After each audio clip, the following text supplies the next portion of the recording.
Each week, as you know, we do something called a community moment in this portion of our Sunday gathering, where it's like a shorter, 10-minute or less kind of thought for the day, and is presented by one of you all.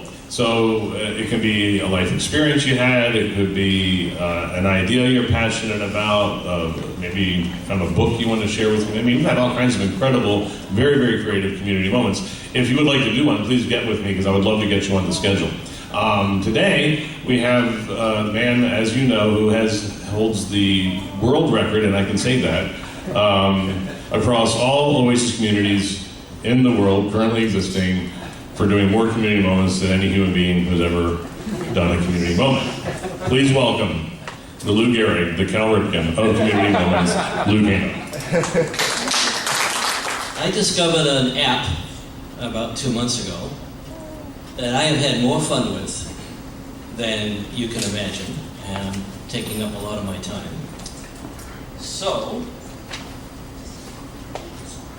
it's called iNaturalist. So I don't pretend to be an authority on this, but if you have questions about it, you can see me at the break or next week. Also, Brian Schrock, who does our volunteer effort with planting, uses this on his phone. I think the purpose of this app was originally a conservation effort to go around to, I was at the Houston Audubon Center, and count the animals, plants, insects, birds, etc., and then accumulate them in one place so everybody can see what you saw. So, now, iNaturalist runs on Android and Apple smartphones, and it also runs on PCs. And there is one instance where you have to have it on a PC, and I'll show you that in a minute. So,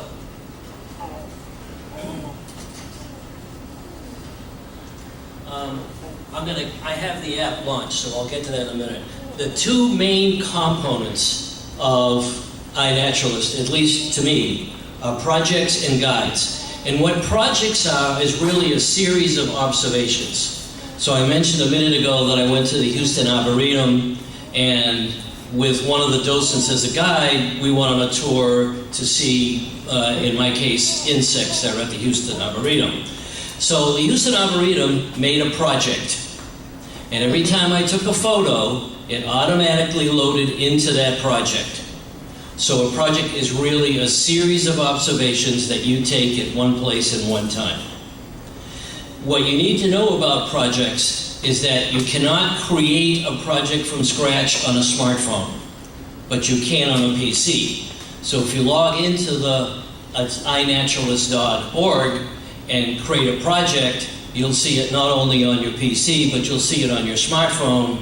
And then there is a screen on the smartphone called Observe, which basically brings up the same camera that you have elsewhere on your smartphone. And if you take a picture and then you click share, it'll upload it to whatever project you selected. Because you may have 10 or 15 different projects that you're working on. You want the photo to go to that particular project. Okay, so let's see what we have.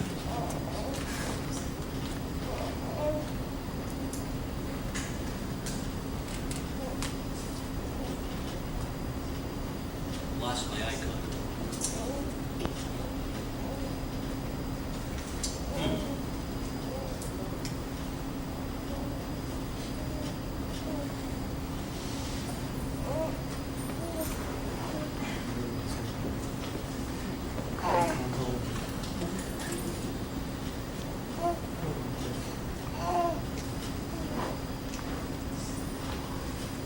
Okay, well, since I can't get it to come up, we'll do it this way.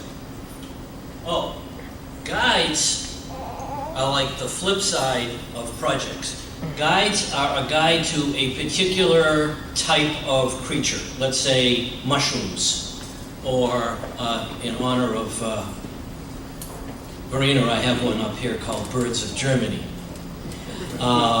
And so somebody has gone to a lot of trouble to build these guides. And if you type in something like whooping cranes, for instance, it will give you a whole lot more information about whooping cranes that you ever wanted to know, including links to Google and Flickr and Wikipedia, and it has photos, and there is sound. Okay. So, I don't know, can you folks see this at all? If you log into iNaturalist.org, this is the main screen, and it will invite you to join. You don't absolutely have to, but if you decide to join iNaturalist, all you need is a user ID, a password, and you don't absolutely need your email address, but I would, and I'll tell you why in a minute. So when you go into iNaturalist, you'll see observations, and observations are pictures that you took or every picture that everybody else took. You have a filter on that. Then there are projects, and when you click on that, it'll show you a list of your projects. Remember, projects are a series of observations, or all the projects. And I have somewhere in my notes how many projects there are, but it's like thousands and thousands. Let's see, what else do we have? Those are the two big ones. So let me see what I can do without actually having a PC. Oh, by the way, from this website there is help. There are also blogs, and there are opportunities to ask questions. So if you're stuck on something, there's a bunch of people, volunteers, who are waiting to answer your question you might have about functionality or whatever. Okay. So far, there are 3,277,400 observations. All right, think of an observation as a photo. There are 82,000 people who are acting as observers, like me and Brian.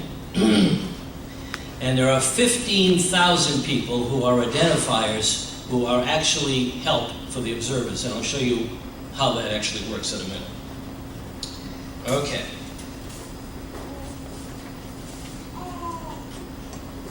So I'm going to skip some things here.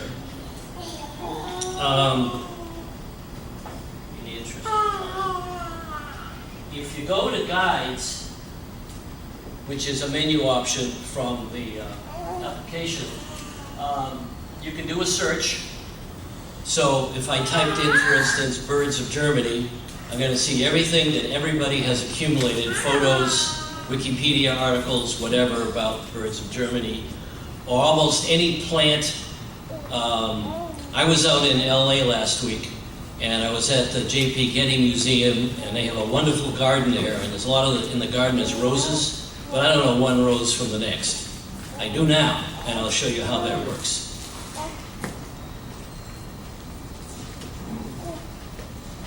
Okay, so let's say you're out somewhere and you have your camera, and it doesn't have to be an iPhone, or it could be any camera that allows you to take pictures and upload them to your PC.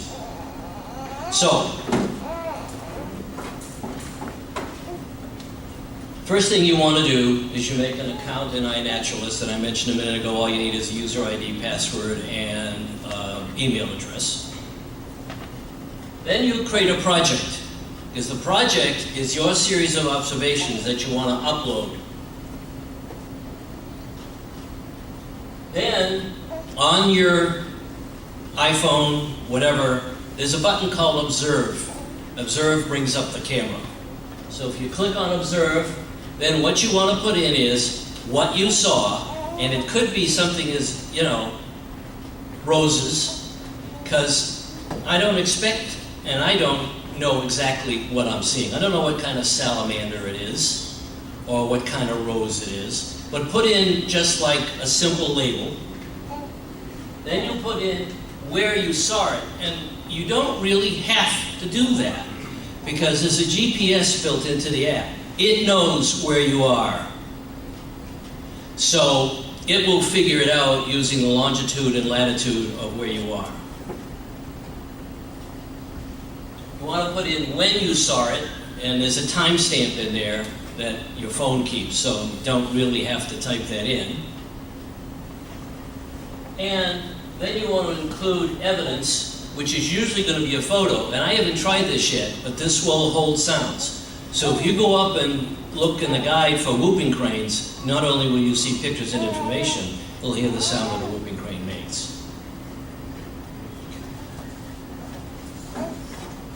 Now, if you open up your smartphone and you go to iNaturalist, these are the menu options. Explore, the first thing it will bring up is a Google map of your current location. And if you click one step further, it will show all the observations made in wherever you are, whether it's here or your home. So you can see what everybody else is seeing. And then you can expand that. You can actually move the little icon around that's in the Google map to like the next town, and you'll see the observations made in the next town. These are cross-project. It's not just your observations, it's all the observations made in that area. News, I haven't figured out how these get here, but they are news articles about people's observations. For instance, and if I could bring up the app on my PC, I would. Somebody spotted some minke whales there was a conservation effort to save some minke whales off the coast of California. So that news article with the video is under news. And they're in date order, so the latest news is at the top of the list. There's quite a few of them. Observe is where it will bring up the camera. Me. Oh, that's your projects.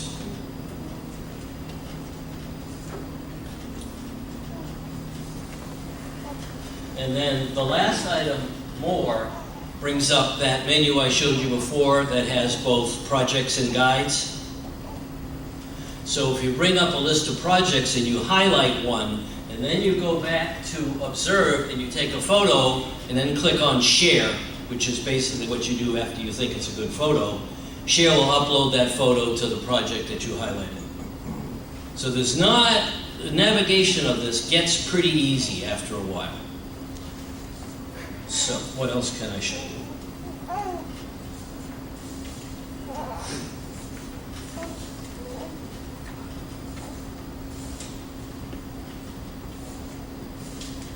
Okay, what I recommend that you do is either on your PC, go to iNaturalist.org, or download the app to your smartphone.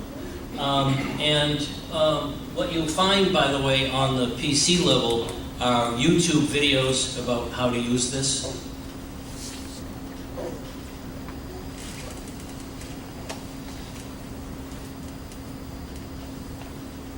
Okay, these are the things I like the most about this. First of all, it's not a social application, so there's no privacy issues here. And there's no personal information in the system. So people don't really know how you are, who you are, so you don't have to worry about that. There's a category of facilitators. These are people that have put their biographies and pictures up there, but you don't have to do that. This is the thing I like the most. If you cannot identify the plant, insect, animal, or bird you have photographed, most likely someone else can. So when you've uploaded a photo, there's a little button you can hit, which means you need help with identification. Within one day, you'll get an email that tells you what you saw.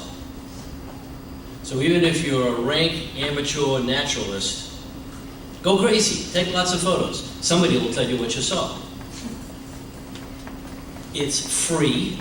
Maybe that should be first on my list. No charge. I haven't found anywhere to spend money on this, and I've been doing a lot of exploring around it. And it runs on almost everything.